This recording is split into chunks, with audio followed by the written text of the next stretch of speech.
কে করলো শুনি? জানি না স্যার, কিন্তু আমাদের সাবমেরিনটা একটু ক্ষতিগ্রস্ত হয়েছে।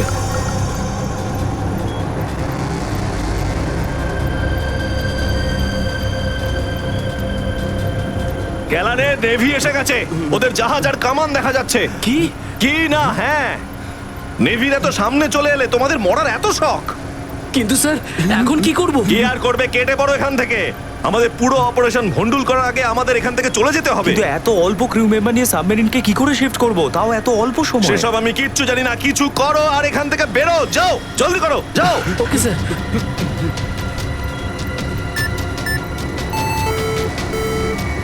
ডেকের উপর আমাদের আরো লোক দরকার।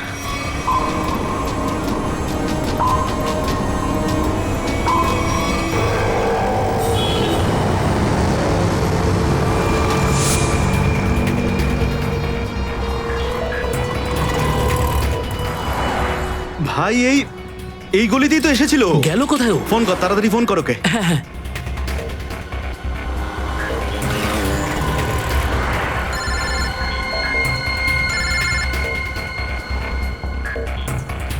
কেটে দিচ্ছে। হ্যাঁ, ফোন কেটে দিচ্ছে। আরেকবার চেষ্টা কর, আরেকবার ফোন কর। একে তো কি হয়েছে টনি? বন্ধ বলছে। ওই দেখ টনি। ওই যে ধর ওকে। দাঁড়া দাঁড়া দাঁড়া দাঁড়া। হ্যাঁ, চল, গাড়িতে চল, চল চল।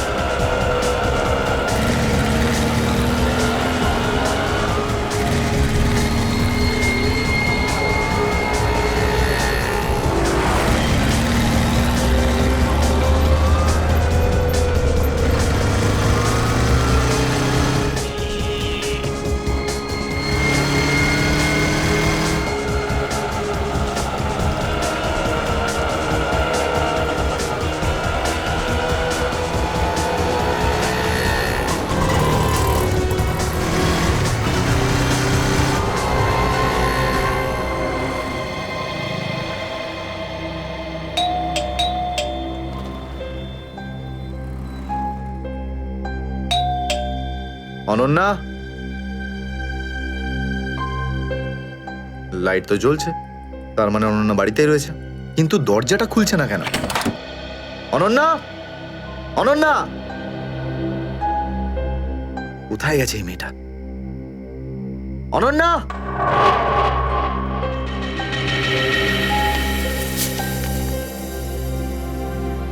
আমি আজকে কিছু জানতে পেরেছি। আমি তোকে আর বিরক্ত করতে চাই না। তুই অনেক কিছু করেছিস আমার জন্য, এতদিন আমার দায়িত্ব নিয়েছিস। এবার আমি চলে যাচ্ছি, তুই নিজের খেয়াল রাখিস। অনন্যা, ও মাই গড, এটা কি করলো এই মেয়েটা? কোথায় খুঁজবো আমি ওকে এবার? কোথায়? অনন্যা, অনন্যা,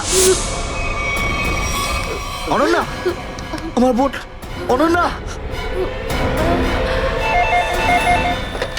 হ্যালো, আগে হ্যাঁ, আপনার 9টার সময়ের অ্যাপয়েন্টমেন্ট কনফার্ম আছে। আপনি প্লিজ পেশেন্টকে নিয়ে চলে আসুন। হ্যাঁ ম্যাডাম, ম্যাডাম, আমার বোনের অবস্থা খুব খারাপ, ওকে এক্ষুনি ডক্টর দেখাতে হবে। এই ফর্মটা ফিল আপ করুন। আমি ফিল আপ করছি ফর্ম, আপনি ওকে ভর্তি তো করুন আগে। স্যার, অ্যাডমিশনের জন্য ফর্ম ফিল আপ করাটা দরকার। আমি বলছি তো আমি ফিল আপ করে দেবো তোমার ফর্ম, আগে ডাক্তারকে তো দেখাই। স্যার, আপনি এইভাবে কথা বললেই ডক্টর এখানে এসে যাবেন না। আপনার আগেও অনেক পেশেন্টস রয়েছেন, তাদেরকে দেখা হবে, তারপর আপনার বোনকে দেখবেন। আরে কারোর জীবনের প্রশ্ন আর আপনি এখানে ফর্ম নিয়ে পড়ে আছেন। আই এম সরি স্যার, একজন মানুষের জন্য হসপিটালের রুলস পাল্টানো হবে না। আপনি যতক্ষণ ধরে কথা বলছেন ততক্ষণ তো ফর্ম ফিল আপ হয়েই যেত। ঠিক আছে, দিন দিন পেন। ফর্ম ফিল আপ করার পাশাপাশি 1 লাখ টাকা ক্যাশ কাউন্টারে জমা দিয়ে দিন। 1 লাখ? এত টাকা তো নেই আমার কাছে এখন। আজকাল তো শ্বাস নেওয়ার জন্য টাকার দরকার। যদি আপনি টাকা না জমা দেন তাহলে আপনার পেশেন্টকে অ্যাডমিট করা হবে না। ম্যাডাম, ও মরে যাবে, ওর তাড়াতাড়ি ট্রিটমেন্টের প্রয়োজন। আপনার মনে মায়া দয়া বলে কিচ্ছু নেই? আপনি ছাড়াও এখানে এত লোকজন আছেন, কার কার উপর দয়া করবো বলুন তো? সবার ওপর। যদি সবার উপর দয়া দেখাই না, তাহলে এখান থেকে আমার ছুটি হয়ে যাবে। তখন আমায় কে দয়া দেখাবে বলুন তো? কি হয়েছে কি? কি হয়েছে ম্যাডাম? স্যার আমি কখন থেকে ওনাকে বোঝাচ্ছি যে ডিপোজিট মানি ছাড়া আমরা ওনার পেশেন্টকে অ্যাডমিট করতে পারবো না, কিন্তু উনি তো একই কথা বলে যাচ্ছেন, টাকা নেই আমার কাছে, টাকা কোথায় পাবো? কত টাকা দিতে হবে ম্যাডাম? 1 লাখ টাকা। এই নিন, আর যান তাড়াতাড়ি ওনার বোনকে অ্যাডমিট করুন। Go fast. স্যার ফর্মটা ফিল আপ করুন। ম্যাডাম, আগে পেশেন্টকে অ্যাডমিট করুন, তারপরে ফর্ম ভরে নেবেন। Okay sir. Thank you sir. আপনারা কে আর আমার জন্য এত কেন করছেন? এত কিছু ভেবো না ভাই, আরে মানুষই তো মানুষকে সাহায্য করে, আর এইসব লেনদেন তো পরে দেখা যাবে। চিন্তা করার কোনো দরকার নেই, আমরা এই আশেপাশেই আছি। এই পেশেন্টকে নিয়ে যাবো। হ্যাঁ, তাড়াতাড়ি নিয়ে যাও।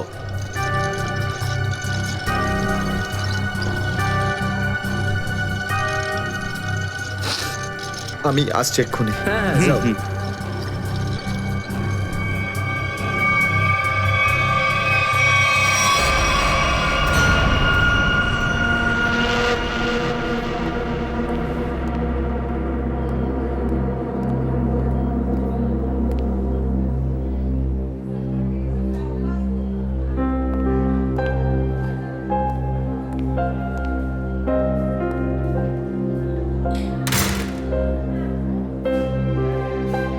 ডাক্তারবাবু, অনন্যা কেমন আছে? সমস্ত রিপোর্ট ঠিক রয়েছে তো?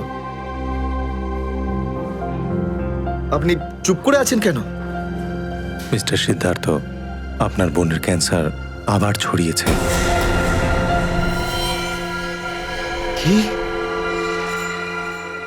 এটা কি করে সম্ভব ডাক্তারবাবু?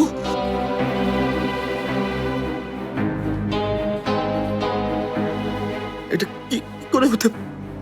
সিদ্ধার্থ, এরকমটাই হয়েছে। কিন্তু অনন্যা তো ঠিকই ছিল, তাই না? ওর সমস্ত রিপোর্ট বলছিল যে ওর আর কোনো বিপদ নেই, আর আপনি বলছেন যে আবার? না ডাক্তারবাবু, এটা হতে পারে না। এমনটাই হয়েছে। গত 3 বছর ধরে ও বিপদমুক্ত ছিল, কিন্তু এইবার রোগ অনেক বেশি ছড়িয়েছে। খারাপ কিছু ঘটেও যেতে পারে। আপনি কি বলতে চাইছেন ডাক্তারবাবু? এটাই যে তোমার বোন অল্প কয়েকদিনই বাঁচবে। না ডাক্তারবাবু, এরকম বলবেন? ডাক্তারবাবু, ওর জন্য কিছু করুন না ডাক্তারবাবু, কিছু করুন আমার বোনের জন্য প্লিজ। এক্সপেরিমেন্টাল ট্রায়াল আছে, হয়তো এতে ওর প্রাণ বেঁচেও যেতে পারে। হ্যাঁ, তো করুন না এক্সপেরিমেন্ট। আমি কখন আটকালাম? প্লিজ করুন। কিন্তু এই ট্রিটমেন্টে অনেক খরচা হবে। কত? কম করে প্রায় 15 লাখ টাকা। 15 লাখ? অনন্যার জ্ঞান ফিরেছে, ও আপনাকে ভেতরে ডাকছে।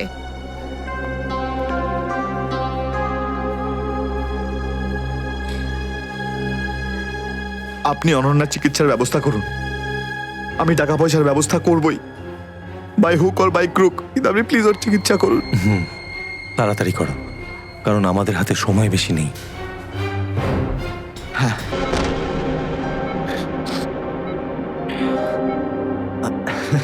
আরে অনন্যা, ডাক্তারের সঙ্গে কথা হলো আমার।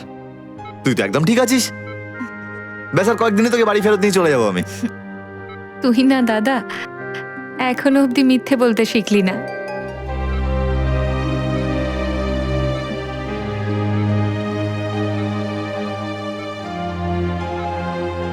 আমরা আগের বার ক্যান্সারকে হারিয়েছিলাম, আর এবারেও ক্যান্সার হারবে আমাদের থেকে।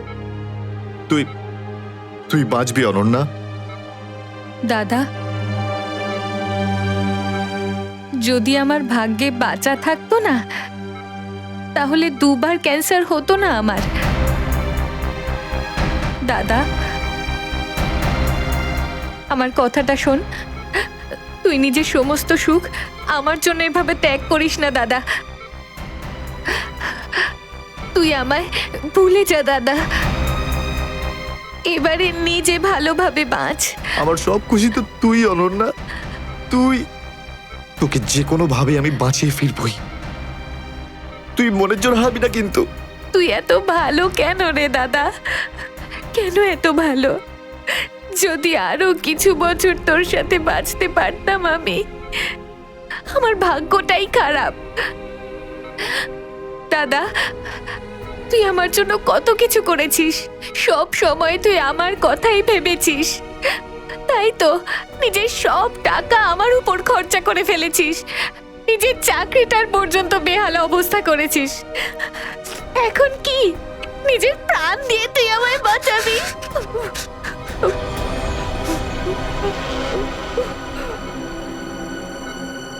স্যার, আপনি প্লিজ বাইরে যান, ওনাকে রেস্ট নিতে দিন। তুই যা দাদা।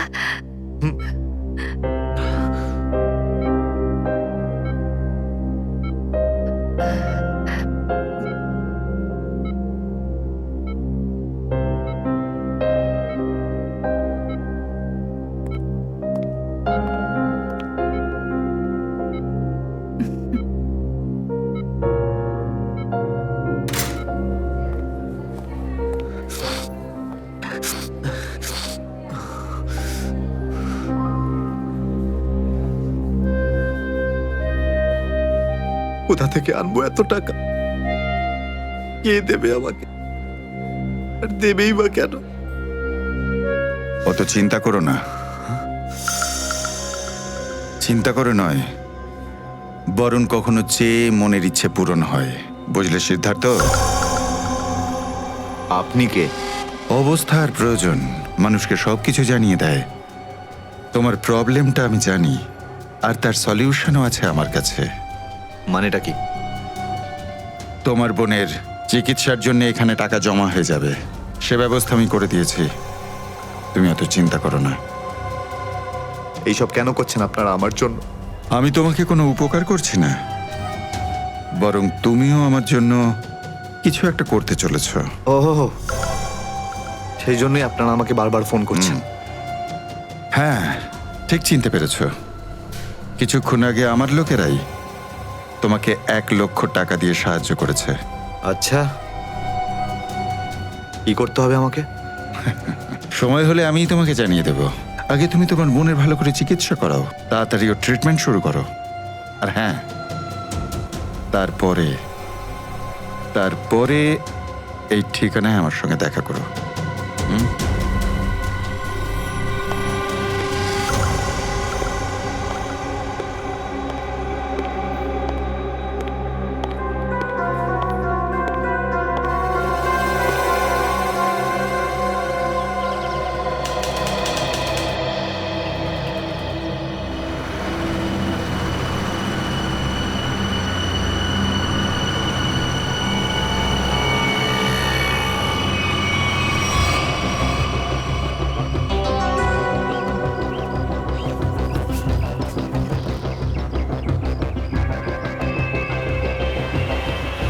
স্যার, ওর কাছে দাঁড়াবো? না না না, আর একটু এগো সামনে। আগে দেখতে তো হবে যে ও একা এসেছে নাকি সঙ্গে কাউকে নিয়ে এসেছে। নে, এখান থেকে ইউটার্ন নে।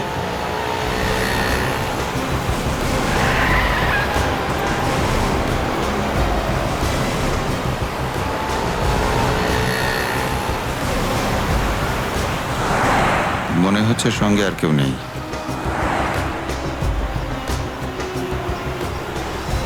চলোর কাছে গিয়ে গাড়ি দাঁড় করা। হ্যাঁ,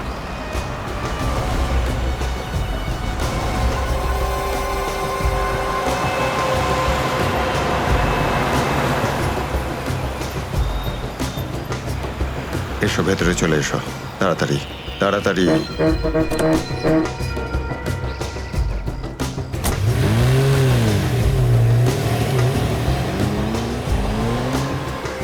আমায় কোথায় নিয়ে যাচ্ছেন? প্রশ্ন নয়, একদম চুপচাপ বসে থাকো।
চলো বরাবর, তাড়াতাড়ি চলো, হাত লাগাও, তাড়াতাড়ি কাজ করো। দে, জলদি জলদি। এইটুকু কম কাজ করতে কি সারা রাত লাগাবি নাকি? চল আফসার, তাড়াতাড়ি। আরে তাড়াতাড়ি কর, চলো তাড়াতাড়ি। আরে চল চল চল, বের কর, তাড়াতাড়ি কর। আরে তাড়াতাড়ি। আরে পাগল, কি করলি তুই? সরি স্যার, হাত থেকে ফসকে গেছে স্যার, ওই তাড়াতাড়ি করছিলাম তাই। তোর এই গাধামোর জন্য আমার কোটি টাকার মাল জলে চলে গেল। আরে এই কেলারে, স্যার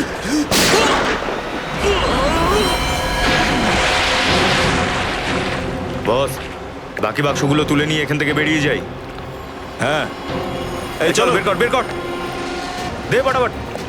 হ্যাঁ চলো চলো তাড়াতাড়ি। হ্যাঁ,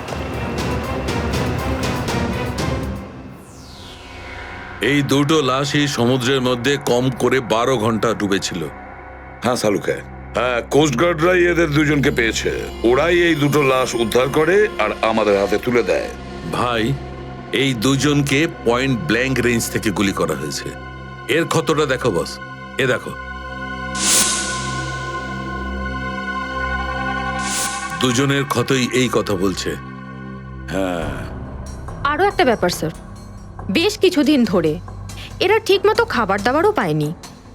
এদের বডিজ দেখে লাগছে যে খুব অল্প সময়ের মধ্যেই এদের ওজন তাড়াতাড়ি হ্রাস পেয়েছে। বস, ওদের বন্দি করে রাখা হয়েছিল। এ দেখো, এটা দড়ির দাগ। এদেরকে বেঁধে রাখা হয়েছিল দুজনকেই সমুদ্রের মধ্যে। সমুদ্রের গভীরে কোথায় কোথায় লুকিয়ে রেখেছিল এদেরকে? তারপরে মেরে ফেলেও দিয়েছে। কি কি চাইছিল খুনি? হ্যাঁ সচিন, আচ্ছা ঠিক আছে, বলো সচিন, কি জানতে পেরেছো? স্যার, এরা দুজন সমুদ্রের পাশের গ্রামটাতে থাকে স্যার। আর ওরা কাল রাতে কিছু এমন দেখেছে যেটা বলতে চায়। আচ্ছা, তাহলে বলো, কি দেখেছো তোমরা? স্যার, কালকে রাতে আমরা মাছ ধরার জন্য সমুদ্রের অনেক গভীরে যাই। আমাদের নৌকার ইঞ্জিনটা খারাপ হয়ে যাওয়াতে আমাদের ফিরতে অনেক সময় লেগে যায়। স্যার, যখন আমরা ফিরে আসছিলাম তখন কিছুটা দূরে আমরা একটা বোটের আওয়াজ শুনতে পাই, আর তাতে বসে কিছু লোক কারোর জন্য অপেক্ষা করছিল। আচ্ছা, কারা সেই লোক? স্যার জানি না, অনেক অন্ধকার হয়ে গেছিল। হ্যাঁ স্যার, তখন সমুদ্রের মাঝখান থেকে জোরে জোরে ইঞ্জিনের শব্দ পাচ্ছিলাম। জলের ঢেউ একেবারে উথাল পাথাল করছিল। আর তারপরে সমুদ্রের মাঝখান থেকে কোনো জিনিস ওপরে চলে আসে। সমুদ্রের ভেতর থেকে কোনো জিনিস ওপরে চলে আসে? কি? একটা বড় বাসনের মতন জিনিস হবে।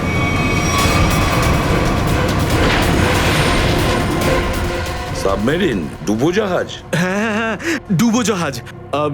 আর ওই বোটটা যখন ডুবোজাহাজের পাশে যায়, আর তখন ওখানে কিছু লোক কাজ করছিল স্যার। কি কাজ করছিল? জানি না স্যার, অনেক রাত হয়ে গেছিল তো দেখতে পাইনি। তখনই আমরা গুলি চলার শব্দ শুনতে পাই। গুলি চালানোর শব্দ? কটা গুলি চলেছে? দুটো গুলি স্যার। ও, দুটো গুলি চলেছে। আর আমরা দুটো লাশও পেয়েছি। আর আমরা ওখান থেকে ভয় পেয়ে পালিয়ে যাই স্যার। স্যার, একটা কথা বুঝতে পারলাম না, সমুদ্রের মাঝামাঝি এই সাবমেরিন কি করছিল? সেটাই তো। আর ওই বোটটায় তাহলে হচ্ছিল কি? স্যার, হ্যাঁ Pankaj? Sir, missing person bureau থেকে দুজন ভিক্টিমের ডিটেলস পাওয়া গেছে। গ্রেট। অমল, মনোজ আর দুজনেই একই দিনে নিখোঁজ হয়েছে। আর স্যার, দুজনেই মেরিন ইঞ্জিনিয়ার্স। হ্যাঁ সেটাই তো, মেরিন ইঞ্জিনিয়ার। সচিন, এটা কোনো কোইন্সিডেন্ট নয়, কোনো সংযোগ নয়। কারণ মেরিন ইঞ্জিনিয়ার্সরা অনেক কিছু কাজ করে সাবমেরিনে, ডুবোজাহাজে। এটা কোনো কাকতালীয় নয়।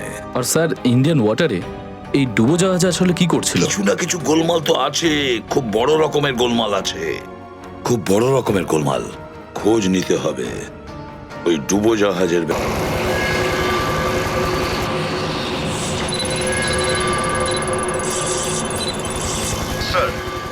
এখানে 100 কিলোমিটারের রেডিয়াসে কোনো সাবমেরিন নেই। মাছওয়ালারা কি এই লোকেশনটাই বলেছিল?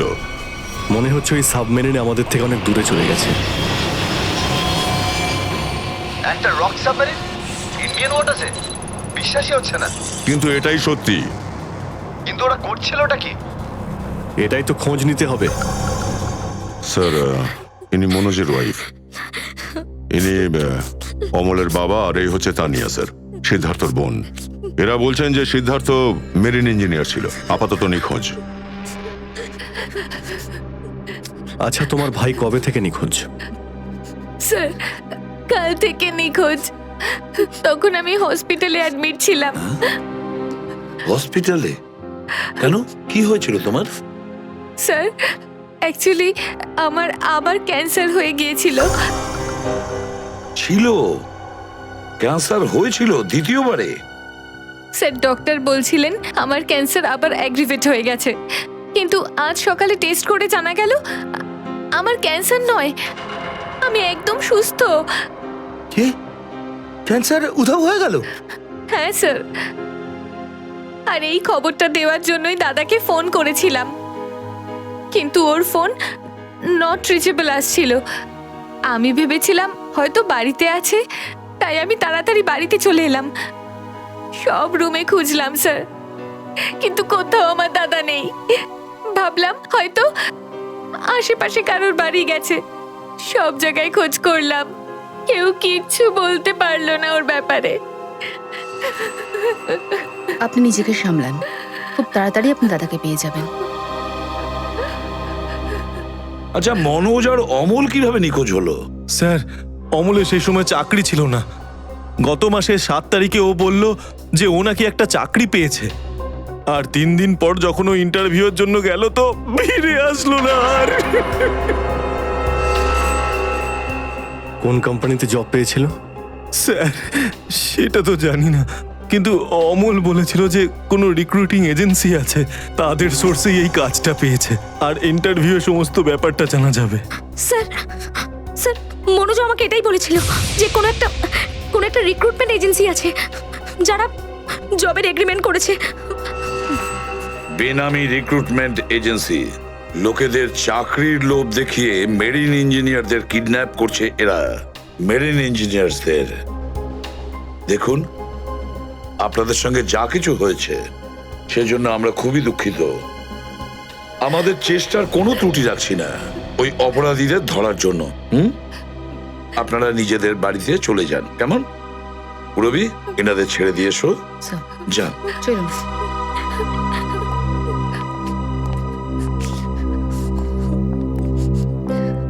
স্যার, হ্যাঁ স্যার প্লিজ স্যার, আমার দাদাকে খুঁজে দিন আপনারা।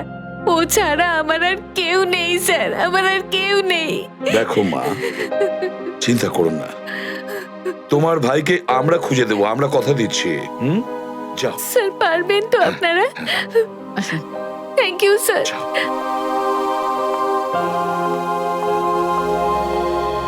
এই অনন্যার ডাক্তারের সঙ্গে কথা বলতে হবে। স্যার, স্যার হতে পারে যে সাবমেরিনে প্রচুর টেকনিশিয়ানের প্রয়োজন ছিল, আর সেই জন্যই ওরা এই চাকরির জালটা পেতেছিল। স্যার, এই ডুবোজাহাজটা কোথায় আছে আমরা জানি না স্যার, তাহলে অপরাধীদের আমরা ধরবো কি করে? পঙ্কজ, আমাদের এমন কিছু করতে হবে যাতে অপরাধীরা আমাদের খোঁজে আর এই ডুবোজাহাজ অবধি নিয়ে যায়। কিন্তু অপরাধীরা আমাদের খুঁজবে কেন? খুঁজবে কেন? খুঁজবে না? ওদের তো 2জন ইঞ্জিনিয়ার মারা গেছে, আর ওদেরকে রিপ্লেস করার জন্য এদের নতুন ইঞ্জিনিয়ার তো লাগবেই। আর এই জন্য আমরা অনেক ভেবে চিন্তে প্ল্যান তৈরি করব। ভেবে চিন্তে প্ল্যান তৈরি করব।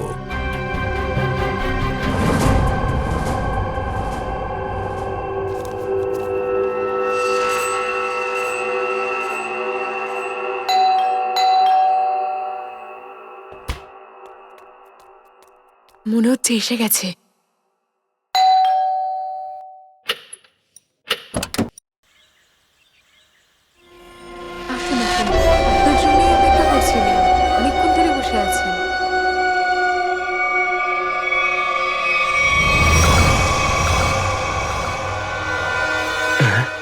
আসুন না, আসুন ভেতরে। অশোক আপনার জন্যই ওয়েট করছিল। Good morning sir, good morning, welcome welcome. Please have a seat sir, বসুন বসুন। আমি আপনাদের জন্য চা নিয়ে আসছি। ঠিক আছে। নো থ্যাঙ্কস, আমি চা খাই না।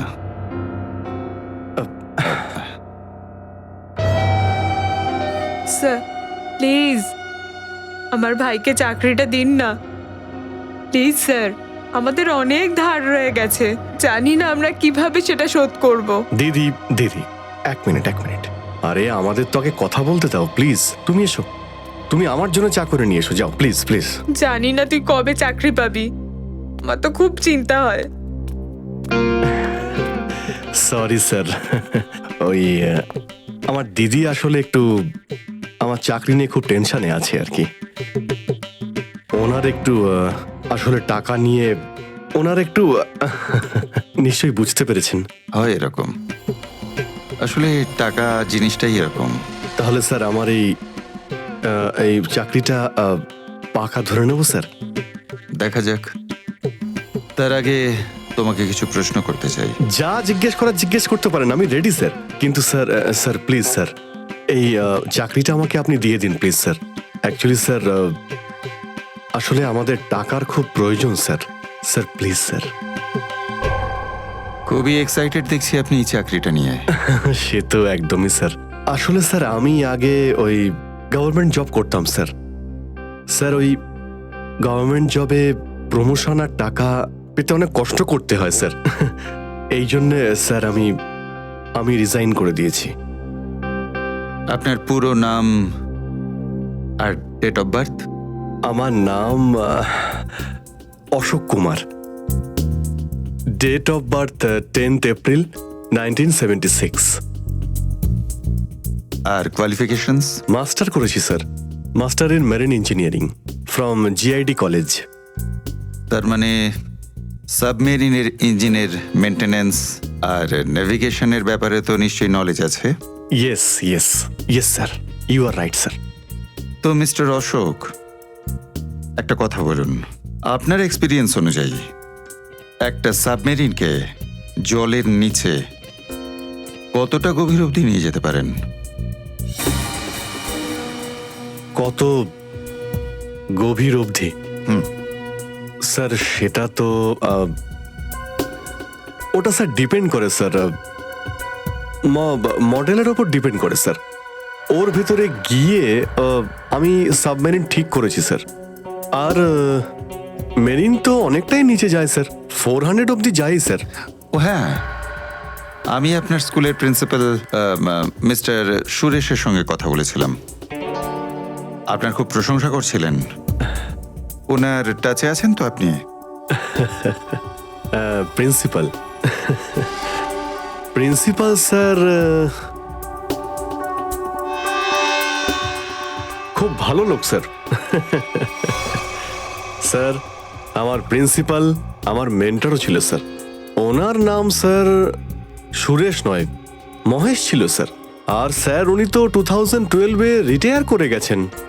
আর ওনার পরে হয়তো সুরেশবাবু এসেছেন প্রিন্সিপাল হয়ে, ওটা স্যার আমি ঠিক জানি না স্যার, সেটা আপনি নিশ্চয়ই জানবেন। ওকে মিস্টার অশোক,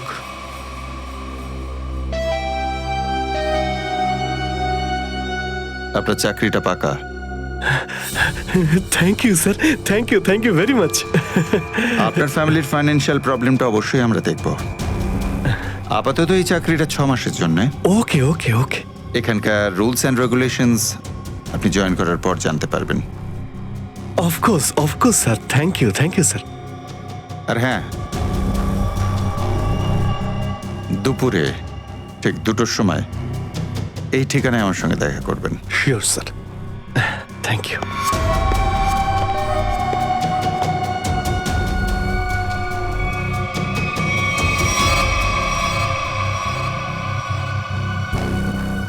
কাজ হয়ে গেছে, আরো একটা জব পাকা হয়ে গেছে আমার।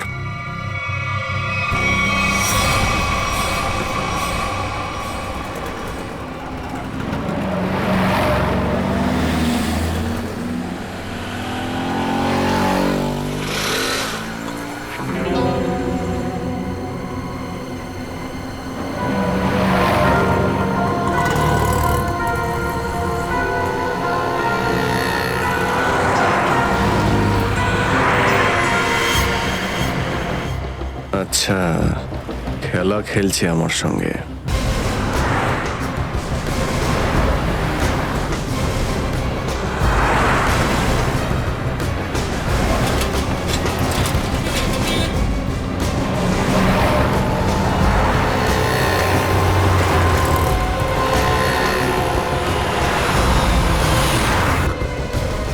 নমস্কার। হ্যাঁ ঠিক আছে, ভিতরে বস।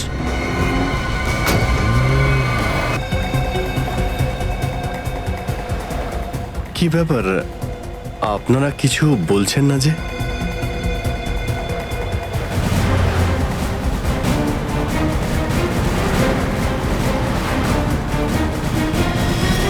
আচ্ছা, আপনারা কি এদের... এই চুপ চুপ চুপ।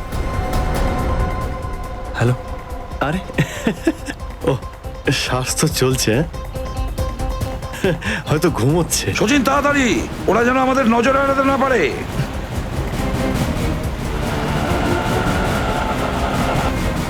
আরে স্যার, আপনি চোখ খুলে কেন ঘুমোচ্ছেন? খুব স্ট্রেস পড়ে চোখের উপরে। আমি এক্ষুনি বন্ধ করে দিচ্ছি। এখন তোরও ঘুমানোর সময় চলে এসেছে। আরে কিন্তু আমি রাতে ঘুমোই, দিনের বেলা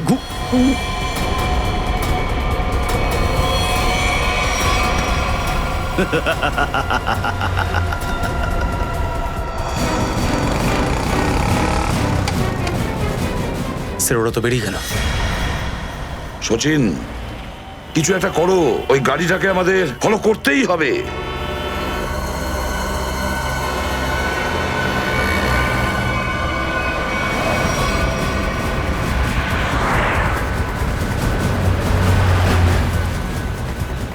গাড়িটা কোথাও দেখতে পাচ্ছি না।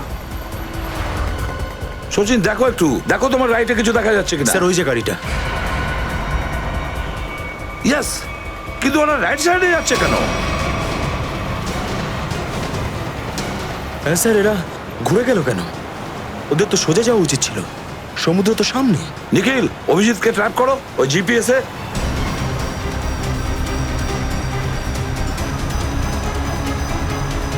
অভিজিৎ স্যারের জিপিএস ডিভাইস সিগন্যাল দিচ্ছে না, কাজই করছে না। ওভারটেক করো এই গাড়িটাকে, ওভারটেক করো। এই দাঁড়া দাঁড়া দাঁড়া দাঁড়া।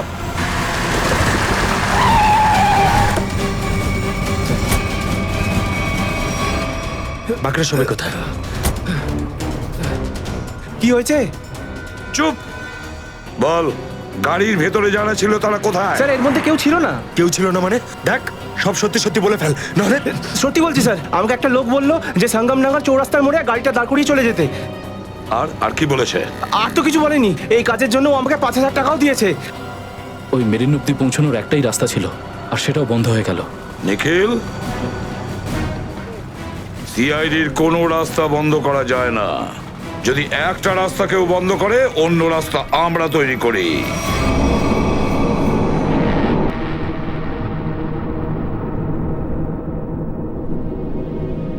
দুজন ইঞ্জিনিয়ার ছিল, আর দুজনকেই একসঙ্গে গুলি করে মারে। কে বলতে পারে? যে কোনো দিন আমাদের নাম্বারে চলে আসতে পারে।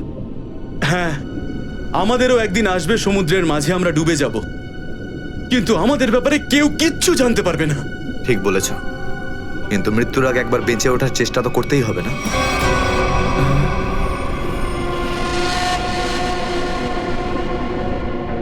চারদিকে সমুদ্র, সিদ্ধার্থ, আমরা চাইলেও কিছু করতে পারবো না। কোথায় যাবে তুমি? কন্ট্রোল রুমের ভেতরে। কি? হ্যাঁ হ্যাঁ, আমার কাছে একটা প্ল্যান আছে।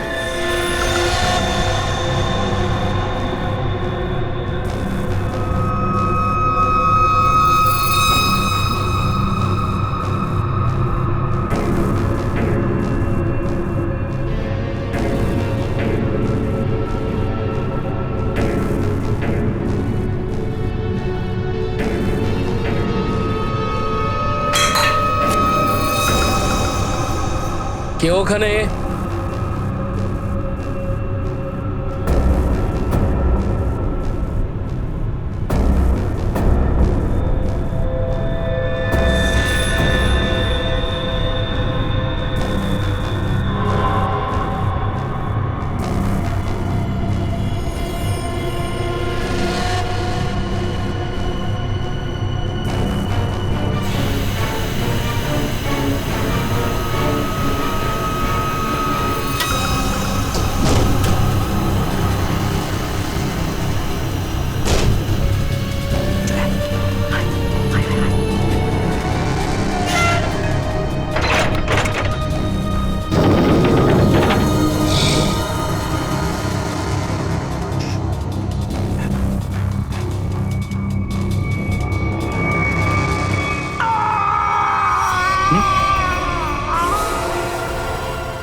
এখানে কি করছিস?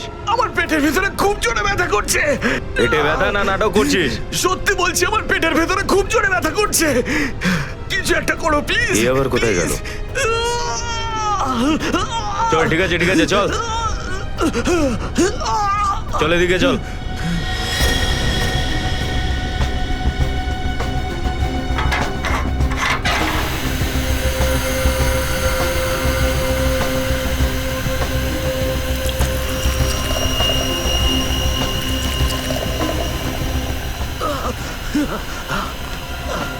এখানে ওষুধপত্র আছে, খেয়ে নে।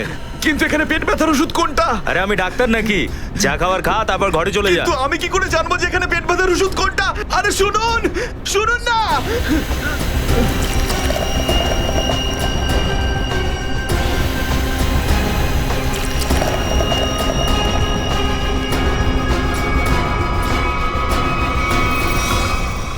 এই এখানে কি করছিস?